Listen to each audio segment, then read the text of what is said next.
Hola, ¿qué tal? ¿Cómo están? Muy buenas noches, muy buenas noches. Bienvenidos a su programa Exousia, solo para gente con autoridad. Yo soy el apóstol Luis Alvarado y como cada martes es un gusto, un placer poderme dirigir a usted a través de estos micrófonos de Ondas de Vida 1440 y su programación cristiana Casa de Pacto.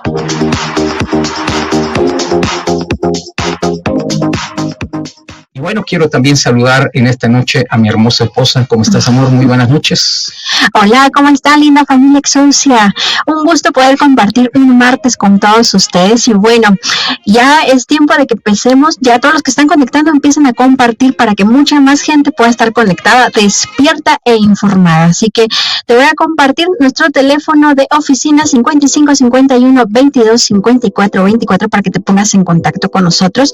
Nuestro WhatsApp 55 88 05 31 70 para que nos mandes mensajes. Queremos saber tus motivos de oración, preguntas, dudas sobre cada uno de los programas que hemos tenido y el del día de hoy, bueno, que no sea la excepción. Queremos escucharte a través de esos mensajes. Síguenos por Twitter, Alcance_Mundial y por YouTube, Apóstol Luis Alvarado.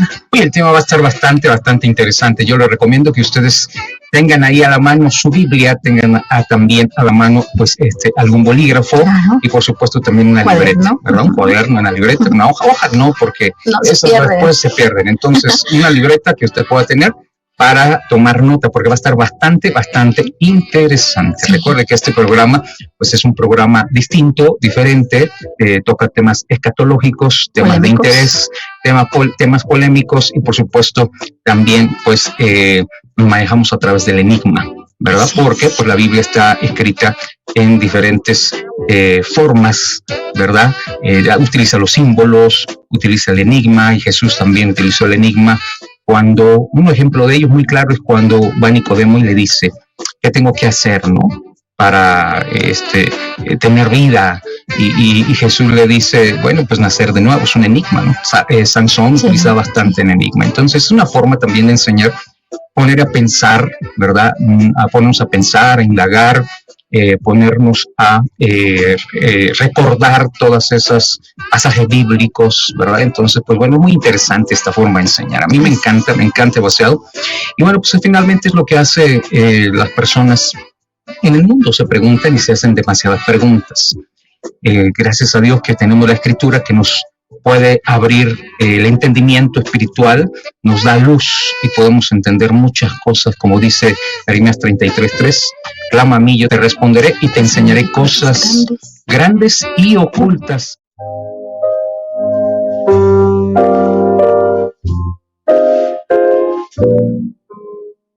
Hace 8 días comentábamos sobre los avances tecnológicos, los últimos avances. Es impresionante la inteligencia artificial, cómo está avanzando, ¿verdad? Y decíamos hace 8 días que, pues, algunos científicos, algunos creadores de tecnología, pues, estaban pidiendo un descanso, ¿verdad? Una pausa por tan rápido que va la inteligencia artificial.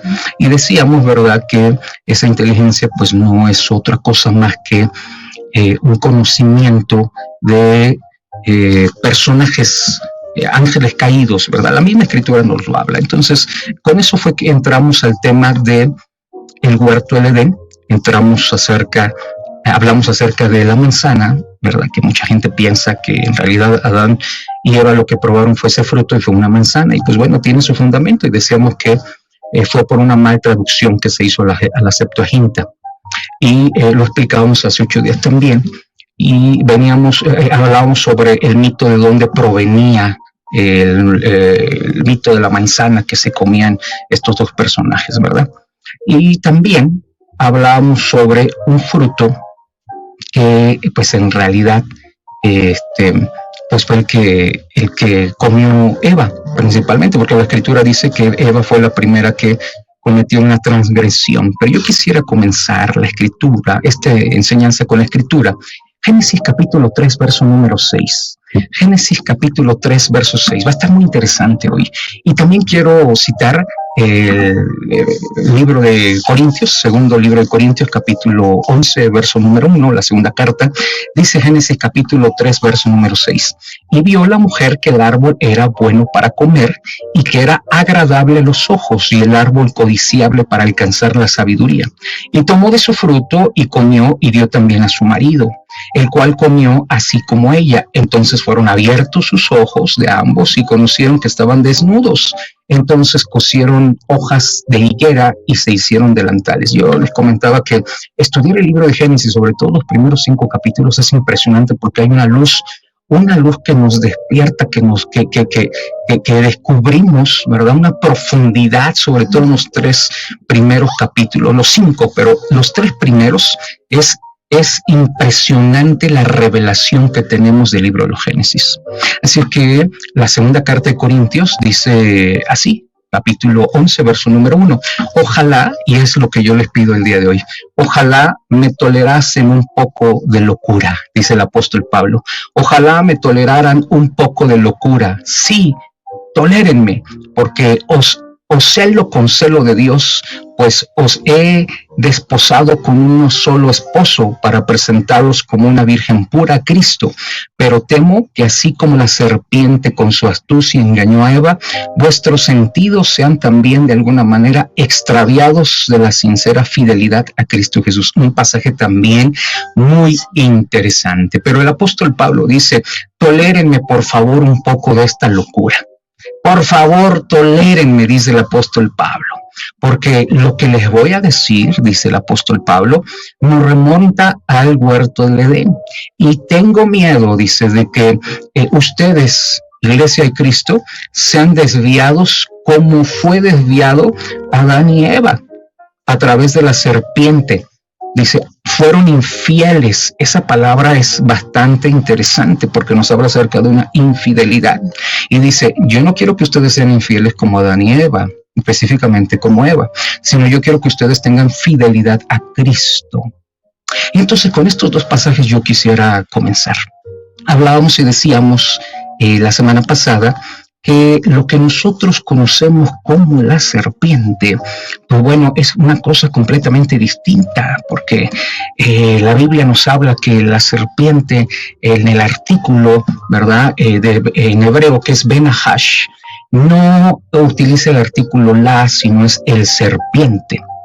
Y entonces explicábamos hace 8 días que Ben-Nahash en hebreo significa el serpiente, o sea que es un masculino. En hebreo, en el idioma hebreo, siempre hay artículos que son completamente bien definidos. La, el, y verdad, y es un sustantivo masculino de Nahash. Pero también Nahash es un verbo que significa conjurador, encantador, analizador y malo. Ahí lo estamos viendo en pantalla, la raíz hebrea. Si ustedes tienen una concordancia Strong, ustedes pueden buscarlo y se van a dar cuenta que es lo que significa Ben-Nahash, el serpiente. Hay una traducción errónea para la serpiente, si no es el serpiente, pero Nahash, el serpiente, también significa el que conjura, el que encanta, el que analiza, el malo, el que embruja. Por eso la escritura pues también dice que encantó a Adán, ¿verdad? Y esa palabra de que sedujo o engañar, en realidad se traduce como seducir. Y vamos a ver más adelante a qué se refiere esa palabra de seducir. Ahora, la escritura también dice que la serpiente era astuta, más que todos los animales del Edén. Eso es algo muy interesante porque la palabra astuto, si nosotros lo buscamos en un diccionario, solamente nos deja ver que alguien astuto o la palabra astuto significa hábil y sagaz.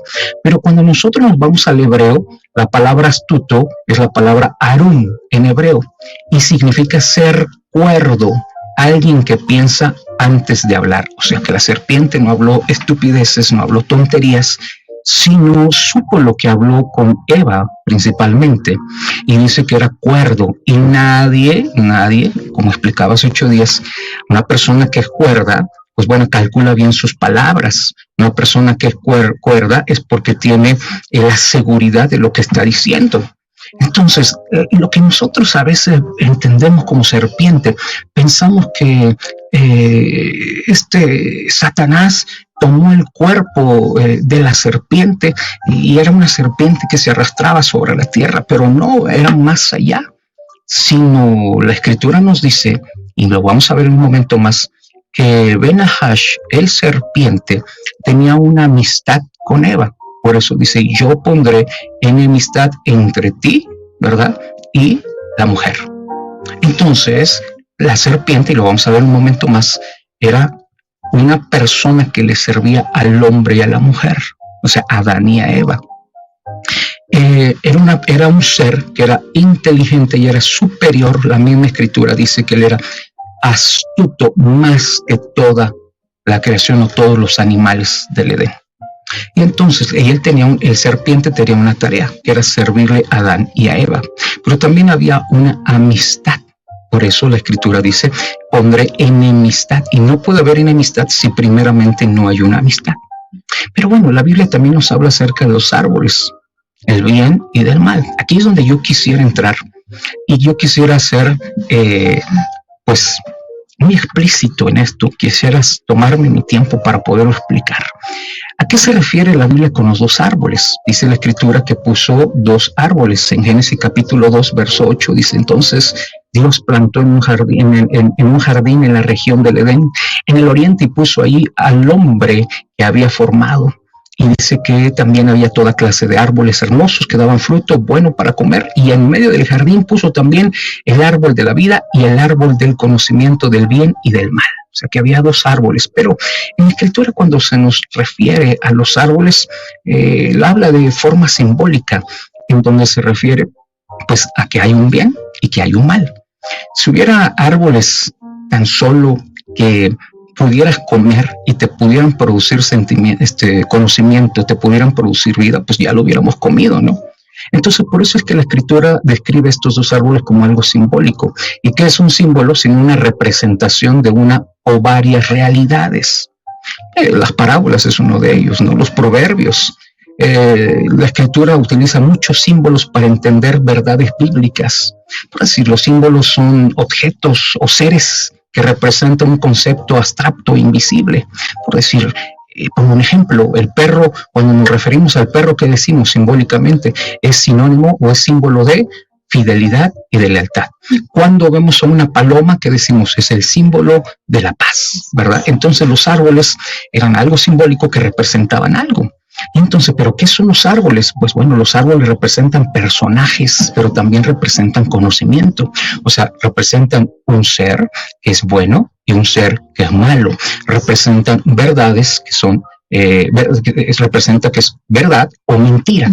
Entonces, la escritura nos habla como el símbolo de los árboles, que representan a varones, a hombres, a conocimiento. Y eso lo dice el Salmo capítulo 1, verso 1. Todos lo conocemos, ¿no? Bienaventurado el varón que no anduvo en consejo de malos, que no estuvo en camino de pecadores. Y entonces el verso número 3 dice, será plantado como árbol junto a corrientes de agua. ¿A qué se refiere el Salmo 1 aquí? Pues que un hombre que es justo es como un árbol que es plantado. Eso es un símbolo, el árbol, de un hombre que es justo. Y dice la escritura que cuando es justo ese hombre, todo le sale bien y todo le marcha bien. Ahora, Mateo capítulo 7 también nos habla acerca de los árboles que son cortados, y Jesús está hablando de los fariseos, ¿no? Y les decía, produzcan frutos dignos de arrepentimiento.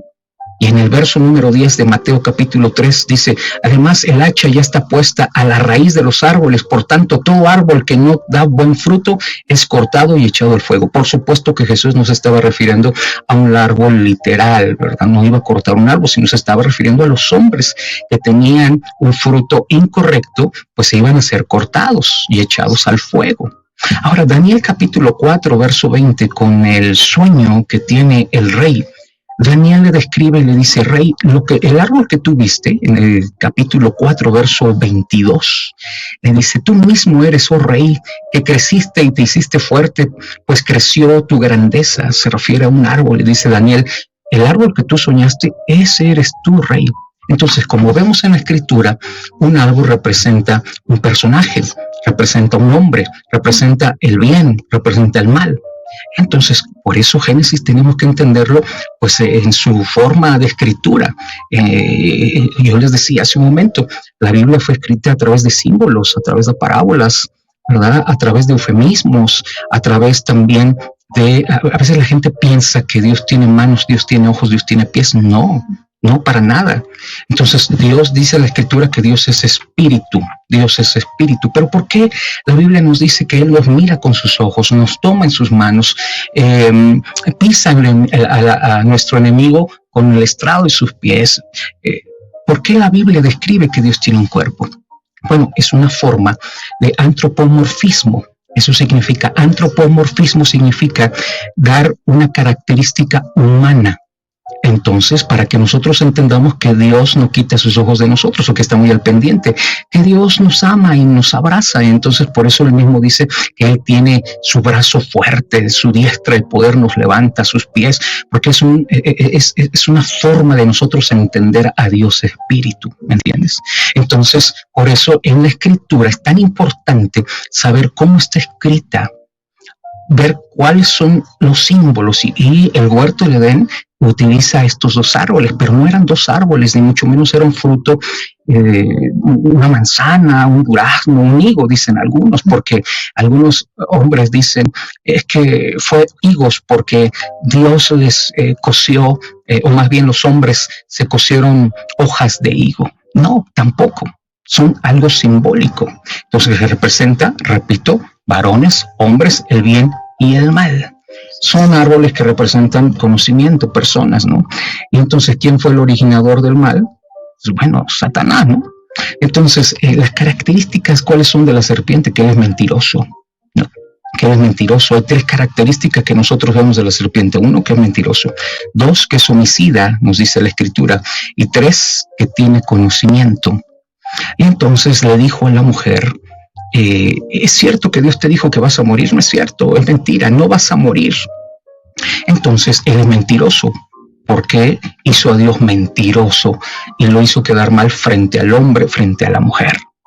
También la escritura nos dice que es homicida, porque después de que le hizo probar o que le hizo obtener este fruto, pues bueno, murieron, ¿verdad? Murieron, no de forma física, aunque ellos iban a vivir pues eternamente, no se conocía la muerte en el huerto del Edén, pues finalmente trajo una muerte física a largo plazo, pero también trajo una muerte espiritual.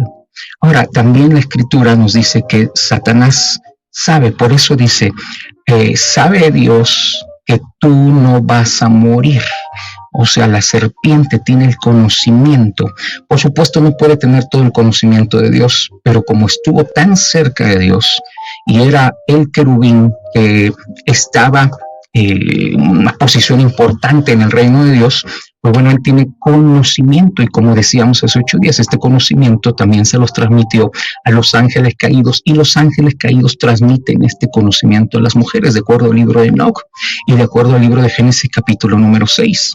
Y entonces dice que les dieron conocimiento de los árboles, de las plantas, de los hechizos, de los misterios del cielo, de la luna, de las estrellas. Entonces, es maravilloso todo esto, porque vamos a descubrir a qué fruto se refiere la escritura que Eva comió y cuáles fueron sus consecuencias. Muchos me preguntan, ¿qué hay sobre los intraterrestres? ¿Qué hay sobre los reptiles? ¿Qué hay sobre todo lo que vemos en internet? Bueno, tiene parte de, bíblicamente, por supuesto que tiene explicación.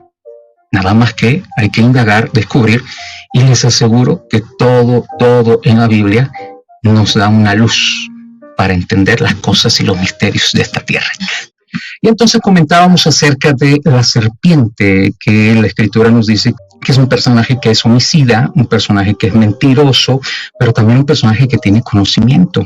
Por decir, el libro de Ezequiel, capítulo número 28, todos conocemos ese pasaje, Ezequiel capítulo 28, verso número 11, donde nos describe al rey de Tiro, pero también nos da una referencia a Satanás. Todos conocemos Ezequiel 28, donde la Escritura dice que Dios crea a Satanás, Dios crea a este querubín y dice que lo pone en el huerto del Edén, pero que lo llena de sabiduría y que lo hace hermoso. Es algo muy importante eso, es sabio y hermoso. Y dice: tú, querubín protector grande, yo te puse en el santo monte de Dios, en medio de las piedras de fuego te paseabas, perfecto eras en todos tus caminos, desde el día en que fuiste creado hasta que se halló en ti maldad. Y luego dice que se enalteció, verso 17, se enalteció, hubo orgullo, soberbia en Satanás, porque era hermoso y porque era sabio. Eso es algo muy interesante, ¿no? Entonces, Apocalipsis 12:9 también nos dice que fue echado el dragón, la serpiente antigua, que se llama Diablo y Satanás, el cual engañaba al mundo entero. Dice que fue arrojado junto con sus ángeles. Y la Escritura entonces nos dice que este personaje de el serpiente era un personaje hermoso, era un personaje con conocimiento, era un personaje que conocía los misterios.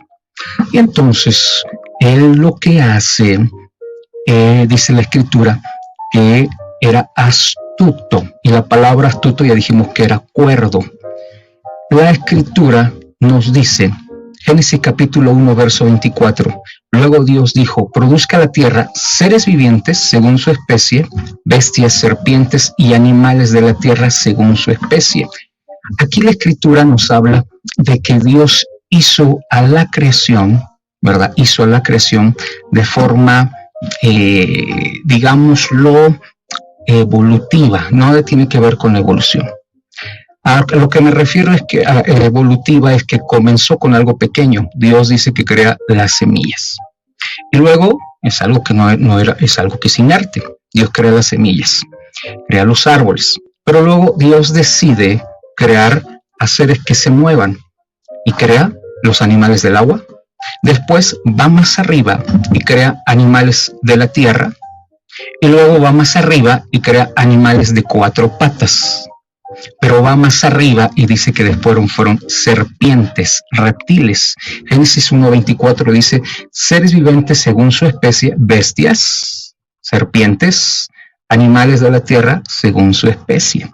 O sea, fue creciendo la creación, comenzó con algo pequeño, semillas, después animales de agua, luego animales de la tierra y luego animales que se mueven sobre la tierra y por último serpientes o reptiles. Pero aquí cabe mencionar que no habla acerca de el serpiente, porque la misma Escritura dice que él era mucho más elevado que toda la creación. O sea, cuando la Escritura dice que él crea serpientes, que en hebreo sería reptiles, no hace alusión a el serpiente, porque la misma Escritura nos dice que él era más elevado que toda la creación. O sea, el serpiente no se arrastraba, el serpiente caminaba. ¿Por qué? Porque la misma Escritura nos dice que cuando Dios lo maldice, le dice: ahora pues te vas a arrastrar sobre la tierra y como polvo comerás.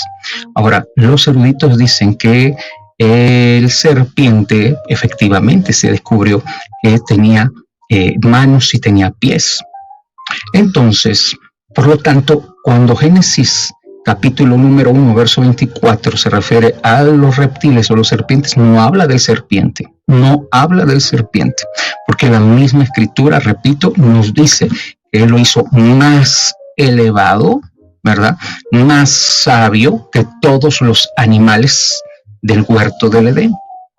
Entonces, ¿qué le dio este personaje, el serpiente? ¿Qué le dio el personaje a Eva? Dice la Biblia que le hizo comer de un fruto.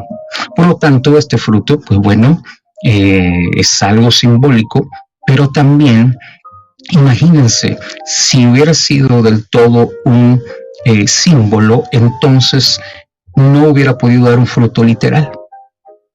Por eso la Escritura nos habla y nos dice que la palabra fruto es la palabra peri. Ahí lo tenemos en la pantalla, peri. Que peri en el hebreo significa fructífero y descendencia. De acuerdo al contexto de la Biblia, fruto representa dos cosas. Uno, representan las obras.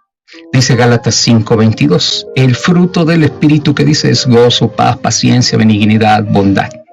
Entonces, fruto representa pues las obras, según la Escritura, ¿verdad? Algo intangible. Pero también la Biblia representa algo tangible, fruto. Y dice la Escritura que un fruto es un hijo. Deuteronomio capítulo 28, verso 4 dice, bendito sea el fruto de tu vientre, el fruto de tu tierra, el fruto de tus bestias, la cría de tus vacas y los rebaños de tus ovejas. Entonces, cuando la Biblia nos dice en Deuteronomio 28 que hay un fruto, se refiere a los hijos, a la descendencia. Salmo capítulo 127, verso 3 dice, he aquí, herencia de Jehová son los hijos, cosa de estima el fruto del vientre. Vamos entendiendo que entonces un fruto, de acuerdo a la Escritura, puede ser algo intangible y algo tangible. Algo intangible como los frutos, como el gozo, el amor, la paciencia, ¿me entiendes? Pero también puede ser algo tangible, de acuerdo al contexto que estamos leyendo en la Escritura. Entonces, Deuteronomio nos dice el fruto de tu vientre. Salmo 127 nos habla de herencia de Dios en los hijos y bendito sea, dice, en alta estima el fruto de tu vientre.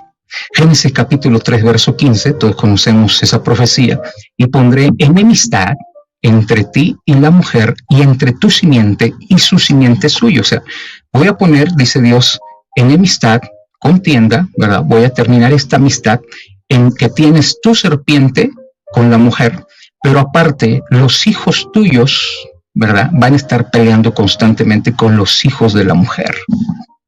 Es algo muy interesante, ¿no? Porque ¿qué fue lo que Eva probó?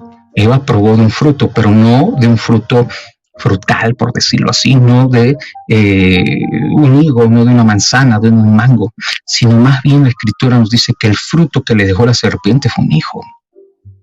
Por eso la Escritura nos dice que Caín era hijo de la serpiente, ¿no? Vámonos más rápido y vamos un poco más específicos. El fruto es el cual por el cual el árbol se multiplica, ¿no? El fruto.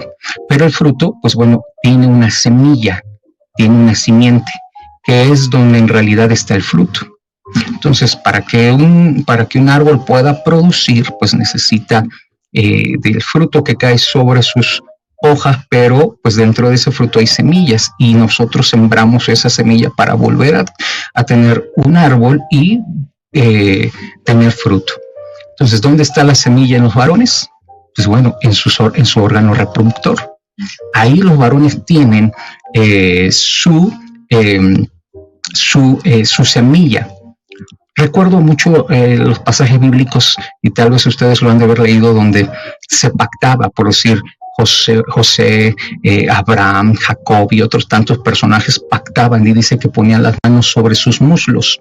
¿Saben qué significa poner las manos sobre sus muslos?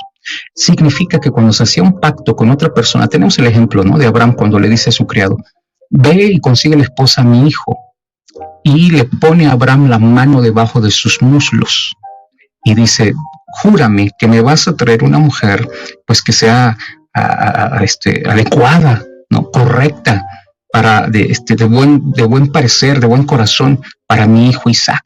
Júrame. Y entonces Abraham le pone las manos sobre los muslos. ¿Qué se refiere a eso? Que Abraham pone las manos sobre los genitales del criado. Poner las manos sobre los muslos significa eso, poner las manos sobre los genitales. ¿Por qué? Porque quiere decir por lo más sagrado es que yo estoy pactando. Por lo más sagrado es que yo estoy jurando. Por mi descendencia, por mis hijos. O sea, tan importante era esa área, ¿verdad?, íntima del hombre, porque representaba, pues bueno, la bendición de Dios, pero representaba también la herencia. Entonces, cuando la Biblia nos habla acerca de que a Eva prueba del fruto, come del fruto, se refiere a que tiene un hijo. Pero la palabra comer tiene un significado bíblico. La palabra comer significa lo siguiente. Mira, dice la escritura en Génesis capítulo 3, verso número 7. Y dice, y vio la mujer que el árbol era bueno para comer y que era agradable a los ojos y era árbol codiciable para alcanzar sabiduría. Y tomó del fruto y comió. Entonces, ¿cómo es que un hombre puede seducir a una mujer? Un hombre puede seducir a la mujer a través de la boca, a través de las palabras, ¿verdad? Un hombre, ¿qué es lo primero que una mujer se fija en un varón? Pues bueno, que sea bueno, que sea inteligente, que sea bello, ¿no? Que sea sagaz, que las palabras, ¿no? Sedujo. Entonces la escritura nos dice en Génesis capítulo 3, verso número 6, y vio la mujer que el árbol era bueno, o sea, Satanás era bueno y agradable a sus ojos y codiciable para alcanzar sabiduría, y tomó de su fruto y comió. Y aquí es donde viene pues la historia de la Bella y la Bestia, ¿no? La Bella y la Doncella y tantas películas que hoy vemos y caricaturas, pues de aquí precisamente provienen. La escritura nos dice entonces que la palabra comer en el hebreo es la palabra akal.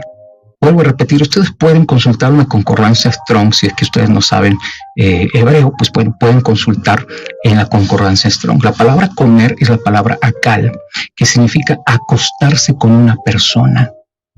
Qué interesante, ¿no? Entonces, él va, come, prueba, se le hace apetecible lo que tiene Satanás: conocimiento, belleza, astucia, sagacidad.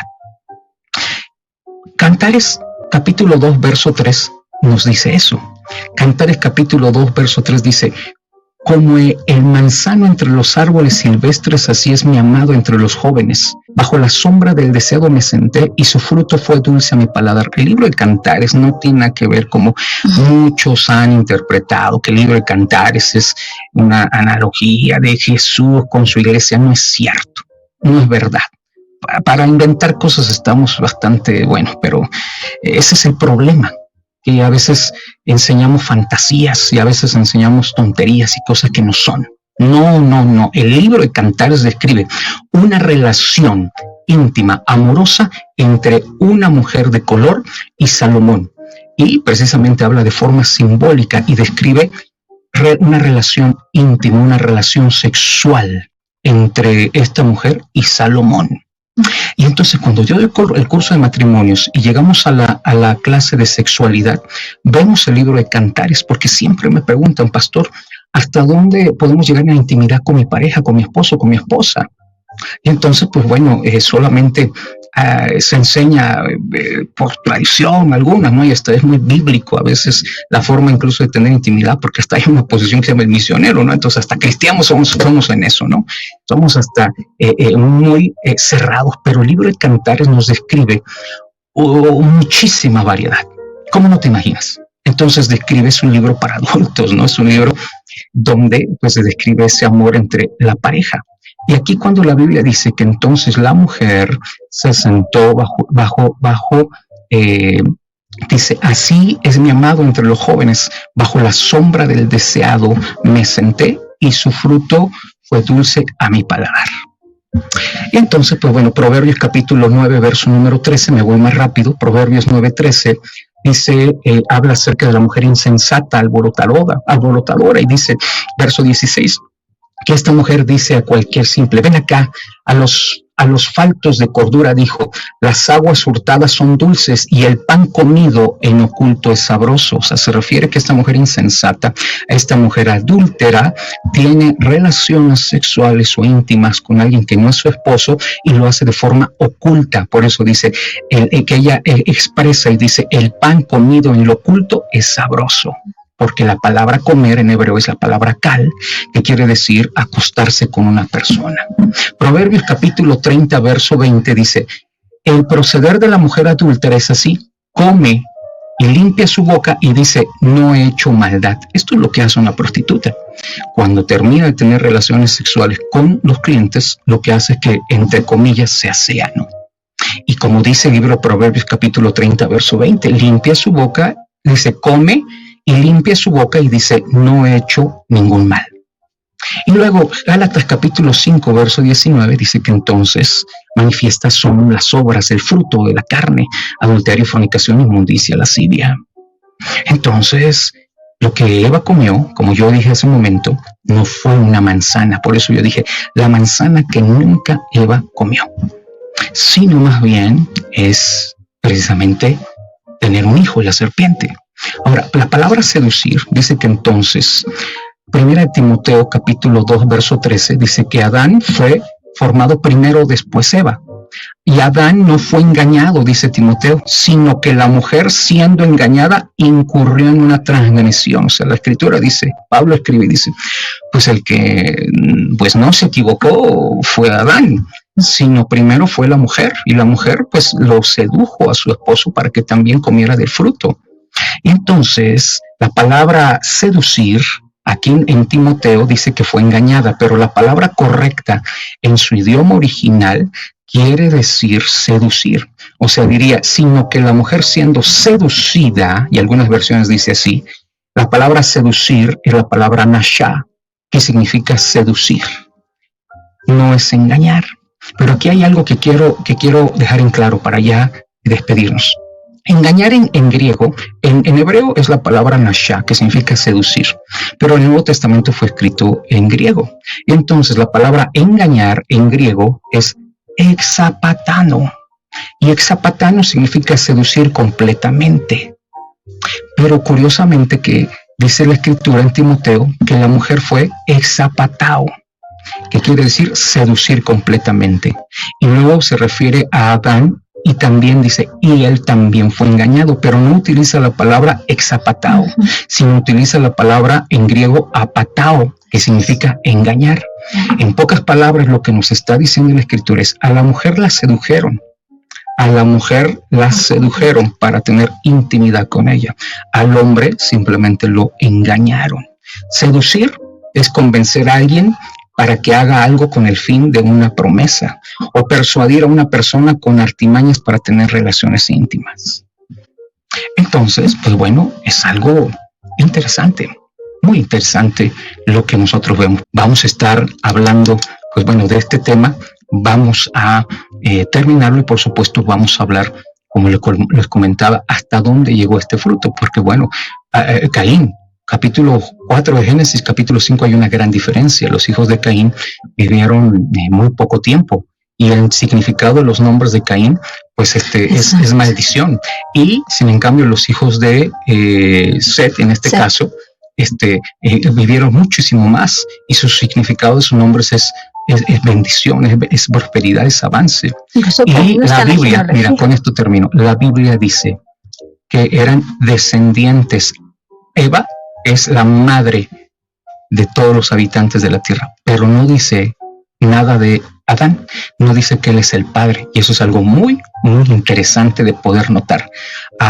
No se le atribuye todos los seres vivientes a Adán, y tiene un porqué, ¿verdad? Y tiene que ver con lo que acabamos de hablar.